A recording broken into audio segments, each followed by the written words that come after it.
We need to be able to connect those support circles together to drive one collective vision into the community.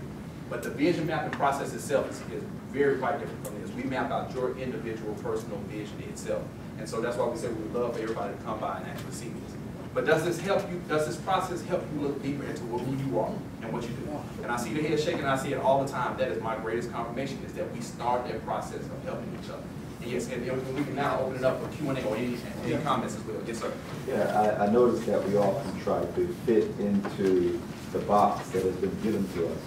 And I think that we also need to start to think outside of that box. As you mentioned about Georgia and some of the things that they're doing, I also took a lot of history.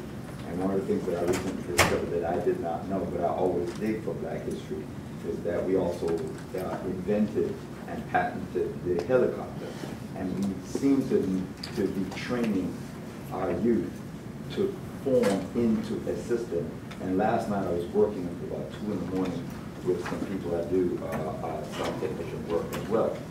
And he was teaching his son how to build a house. And he had his little 7-year-old son with the air compressor gun working that. And we need to teach our kids not to only look for a job, but also to, you know, because we're trying to fit into the house, and the house will never make it so you would win. And the reason I say that is because when we do prison ministry, we are actually in there building the furniture, and we're building the things that are sold, but we come out and we act as if we're not valuable, but the state is using us to build this country. What I want to be able to say is, to give you an idea, on Saturdays with Dr. Vivian, we do the Male Scholars Program. And so it originally started off with us inviting single mothers' sons to come in and be mentored. And so one of the things about it, like Dr. Vivian was describing, there's a group of guys who lunch every Saturday, and it's open to the public out of the way. And so every Saturday we try to engage the kids that way, to the point of that we have a construct thing. It puts the pieces, it's like Lincoln Law, it's like the modern day Lincoln Law. And so we allow the kids to construct things and build things. We're constantly trying to get them in that mindset, you know, that okay, you know, even though Rome wasn't built in a day, it had to be built. And so the whole idea is that how do you understand that process of going from concept to actually formulating something to a particular idea process? Yes. Well, I've been trying to go so fast, but time is going to be against them. I'm a math teacher, and I had to teach summer school, and what they had me teaching, I thought whoever made that curriculum, that they trying to have no more Obamas. Because you cannot teach no child no geometry, and they have not had algebra 1, 2, 3. That's like put the roof on before you put the basement in. And I just kept fussing at everybody, and nobody paid me no attention. And I said, so we got to go to the library, and we got to spend all this time. You know, took out algebra 1, 2, 3, 4. You can't do that, because all geometry resolves down to algebra. And then they got trigonometry. I said, wait a minute, I didn't get this out in college. But they expecting them to master that in, I don't understand, without taking out the interim. Now, if you put the interim in there, you know, they can do that, but you can't take out, because it's sequential. Yes, ma'am. As a matter of fact, to give an idea there, I love that you brought that up. Education has been one of the main things that I've been education. I mean, every single time we've known. Our GED programs, at one point we ran GED programs in 6 counties for the Department of Juvenile Justice, Lester, myself, and a bunch of us colleagues. And math was, she's right, the STEM, the science, technology, engineering, mathematics, that whole process, she's absolutely, we don't even come to that standard. I'll tell you, you won't even pass the broad test that they're talking about. But I tell you some of the clever things that we came up with and that we realized, I don't know how many people are familiar with it, but they call it PEMDAS. Please excuse my dear Aunt Sally. It's exponent, multiplication, dividing, adding, and subtracting. And so what we realized with our kids is our kids are extremely visual. And that's why tools like this helped out a lot. So we literally drew out this thing that connected the bottom of the ocean to the top of the top mountains. And we explained to them how that was math. And so then you can see the kids going, I never even thought about it the way, or I was even taught that way. So we show them in a whole visual process that they've never really seen before. And we've had a tremendous amount of success with that. Before we get to the mechanics of math itself, we had to use this visual structure because what these visuals do, they allow us to create a simulator. They allow us to, we knew we didn't have the resources to take our kids to show them what we were talking about. When Dr. Vivian was talking about the corporation, there's so much activity that goes on in them that our kids don't even have as a reference, our community, because it ain't just our kids, because we see, I think the oldest person we have in one of our classes is 62 years old. And so the idea is that we've got to engage our community in a whole new process of learning and thinking. And this is an example, these type of drawings are just an example of how we're trying to say there's a new way to have this conversation and we've got to do it and do it fast. Actually, Reverend, go ahead and hand up first. Yes. Just real quick, this was extremely helpful. And I was looking back to see the other 3 modules that this was the self-knowledge one. Yes, sir. But you have community development, education, and spiritual development are the other 3. Yes, modules. sir. It's a 4-week. Well, we cater it, and I know Dr. Vivian said it in a specific time. We cater it to each partner. And the thing about it is, once we sit down with you and we know what your operation, your structure is, we let you, in essence, pick how you want the model and the modules to go. Okay, I would suggest to us, particularly pastors, Reverend Martin and I were back here talking about it. Each year we do leadership training. We call it leadership training in our churches. Yes, sir. Getting our deacons and trustees and all of our leaders kind of ready on the same page. This would be a very helpful tool, I think, for our church leaders. Yes, sir. And I've already talked to Dr. Vivian, said in September, I want to have this brought to First Iconium. I'm even more impressed now that I've seen the first module of it. But I'm suggesting to those of us, particularly who pastors or who work with other organizations or groups, there may be an excellent mechanism for our church leaders to get on board. So we'll be talking about that, but I want to be clear about the other modules. Can you just give a quick idea of what those other modules involve? Yes, I appreciate you saying it too. And this is one of them that Dr. Vivian always express. I'm not taking credit, he's always particular. And to give you an idea, and I hope everybody, I know I wrote that with pen and marker. Does anyone have any idea what that may be? No. And I'll tell you, this is how powerful the visuals work. I'll tell you, this works at every age range, even for people in business. That is Atlanta. That is actually how Atlanta is set up. 75, 85, 85, 75, 285, and 20, right? The thing about it is, 20, first of all, this is north, west, east, and south. And so the thing about it, 20 west goes all the way out to California. Most people don't know that, right? 20 east goes all the way to South Carolina, 75 goes all the way down to Florida, Miami, 75 north Michigan, and then 85, up to Virginia and throughout. 285 is 63 miles long and covers 4 counties. But what most people don't realize is the structure that Atlanta is set up just like every other city and town in America, right? Once you go above 20 north, you got the government businesses, you've got like Georgia Pacific and Georgia Power in their key areas, then you got all the law firms and banks, then as you go toward Lennox, then there's all the advertising firms and everything else. We actually have done classes where we've shown people literally block by block, street by street, where all the jobs are, where the education systems are, where the infrastructure. The way America was set up is every 3 to 5 miles there's an elementary school, 5 to 7 miles there's a middle school, 7 to 15 miles there's a high school. But when it's a populated area, that number kind of reduces down just a bit. Then you follow the post offices, then you follow the hospitals, then you follow the police stations, and then you follow all the infrastructure components within. And see, but I can do that from a visual, right? For me to say that is one thing, but for me to try to construct it and get you to understand what's happening. And then on top of that, down here where the 75-85 split, we've got the world's busiest airport, right? But just because they come in don't mean they stay. See, so there's a whole dynamic to what is going on. So now you break them down. Cobb County, what's going on? Gwinnett, DeKalb, you got Clayton, you got Henry down here, you got Coweta, you got Douglas, you got that Fulton line that runs through each component. So when we actually have more time, just this by itself is a 2-hour workshop. And then we talk about, and I'll tell you, that's a full shift. And in classes, when we, and again, I keep saying we have more time. Technically, a person can tell me what year they were born and what region of the country they were born in. I pretty much can tell you whether that time period was in a recession when you were born, which tells me what kind of jobs your parents potentially had. And it's not just me. You ought to see Mr. Wright with the classes too. We got a whole team of us that do these classes. And so the whole idea is that we got to find a way to have that bigger, broader conversation. But we got to understand that the ship does not dictate the ocean. The ship does not dictate the ocean. We can have the biggest, baddest, prettiest ship. We can have yachts. We can have our own little clippers. We can have everything we want. But at the end of the day, we've got to have something that helps us understand the external impact on what we're able to do. And I tell you, we have this just for Atlanta, but every city, town that we've been looking at in conjunction with CT Vision leadership, across the entire country, we're already starting to make these kind of models down to the zip code. I'm telling them, we are not letting up. And so imagine, I mean, if it's makes sense to adults, imagine being able to teach kids this now. When we're in the classrooms and stuff at this level with the kids, even a simple diagram like this. I do one with the United States, and we go back over the timeline of the United States, literally from 1492 to up. There's a whole new way of showing the economic impact of a community across the board. Work migrates us. It used to be water and animals migrated us, right? No, work migrates us. Where's all the work now? Overseas. So we got to think a whole different way than what we thought before, and everything's being mechanized too. Alpharetta used to be known for call centers and everything else gone, right? The Ford plant gone, the GM plant gone. You know, then you start looking at all these other aspects. The fact that they're trying to find another airport, Douglas County, nothing. They're trying to find out in Gwinnett, or they're trying to even, I heard we talking about Henry County recently. The fact that they're pushing this casino thing and everything else that's going on. We've got to understand the lay of the land so we know how to maneuver between it. Our maps are not just some random maps. And even though the copies didn't come out well, that's a little diagram of the U.S. on there. 311 million people, right? 7 billion people for the world. How does all this interlace and connect together? That's what we attempt to do in all the visuals that we're able to do.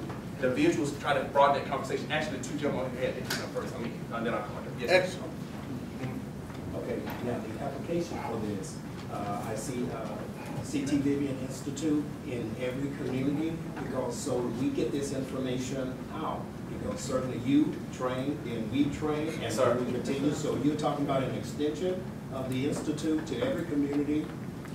Yeah, that's the idea. That's the idea. And the thing about it, what I love about it is, when we start really trying to explain Dr. Vivian the potential of this, Dr. Vivian was like, I'm willing to sell everybody's organization. He goes, and he was saying it earlier. He was like, man, no, how do we can't do it by ourselves. We didn't even anticipate. We're not even trying to. It matters to us. That support circle matters to us just as much as any other circle on it.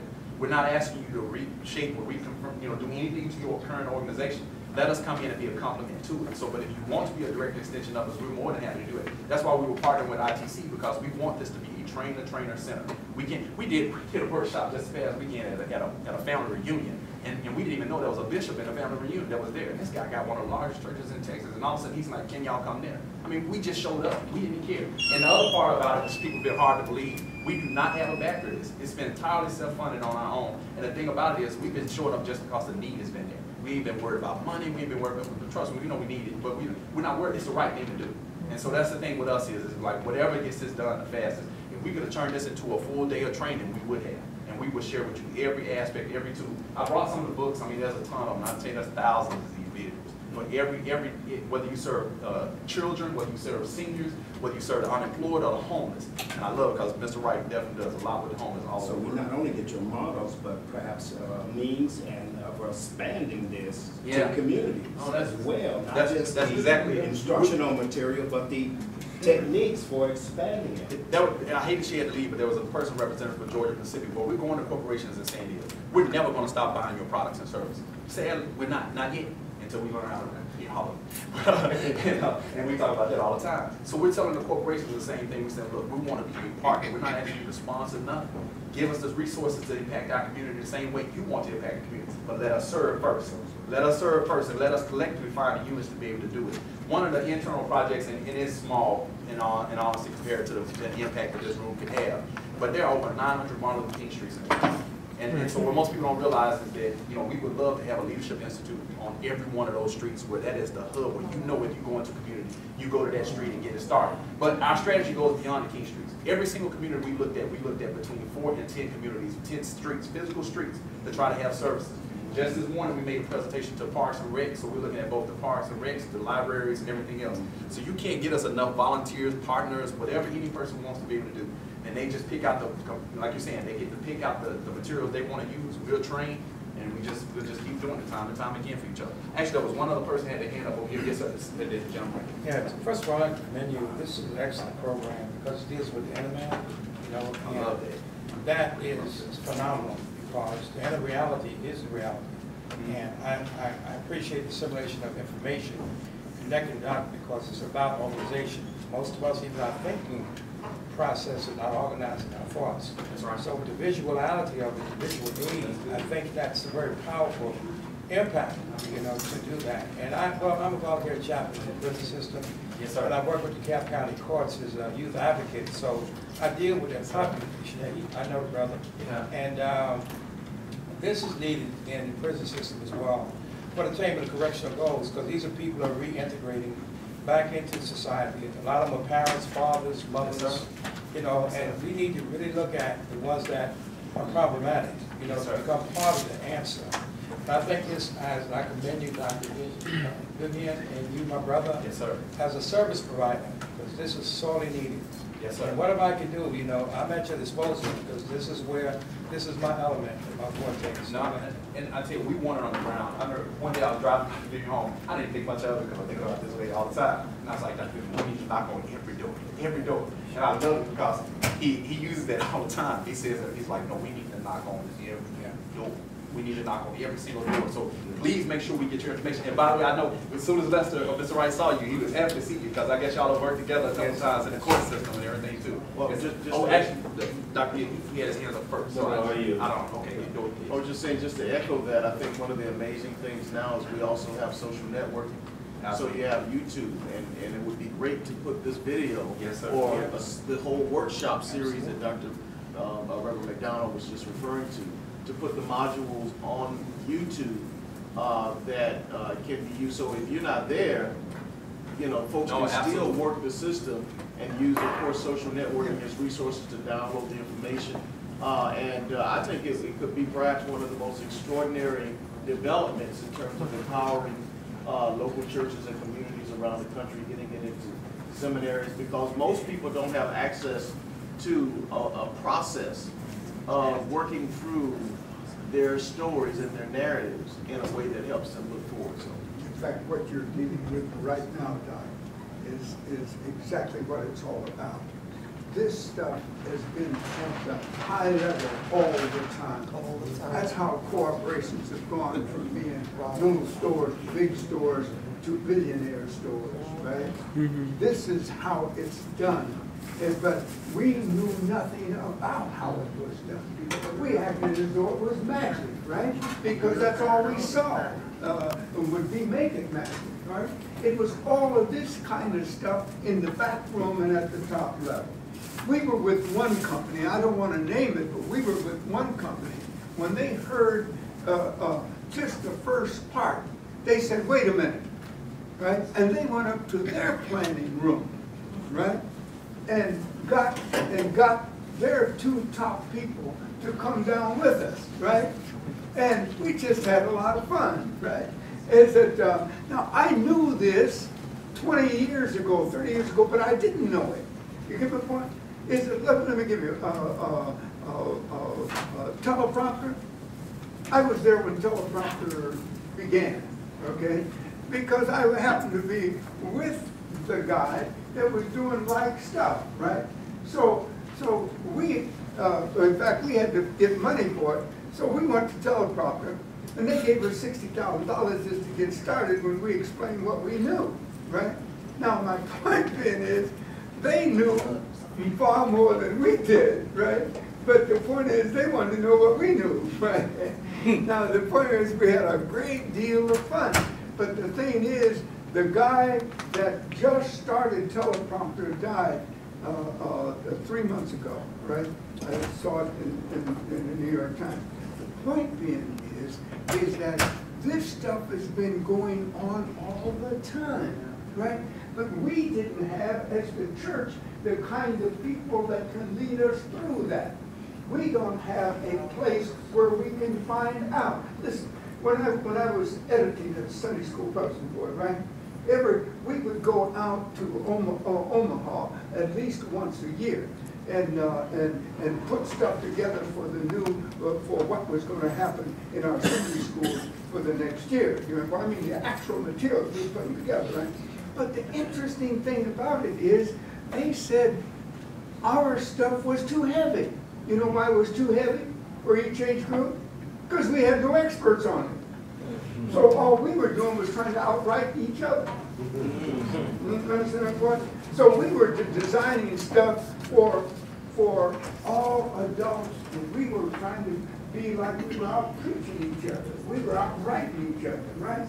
And yet, you see, so the kids were missing. Right? My point being is, they were having 4 meetings a year in the other denominations. We were only having the one, because we thought that's all we needed to know, right? Right? And that we were right when we didn't have, we got seminary and all that stuff, right?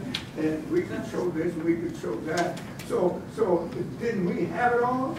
No. We were just knowing enough to get started. You see what I'm saying? This is where we are. We gotta have this stuff going on 24 hours a day. And I laugh and I said it, because sometimes he doesn't get up until 10 because he's been at it until 4, right, in the morning, right? Is it because once you are heavy with this stuff, you know it is the answer. But we've got to know it's the answer so that we bring it in so we can use it, right? This is why we want to be on ITC's campus, right? Because we're dealing with 6 denominations. No, we're not. We're dealing with Black America.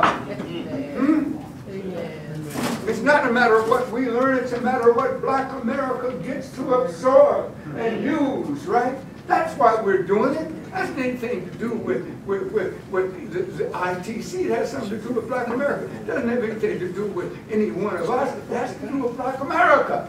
How do we save a people? That's what Christ sent us here, right? He didn't send us here, to say yes. And I built the church the other day. All right.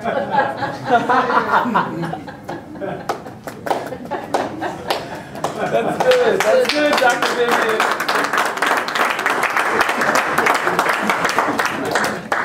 Yeah, I think this is a good initiative. It's needed, it's helpful, and because we must get together, sit down, and plan, and diagram, and strategize, and do all of these things. But I want to relate something you mentioned about the cities, how that's throughout the nation. Yes, sir. What I'd like to know is that an intentional design, and who designed us, or who's a part of that design, and how can we become a part of it?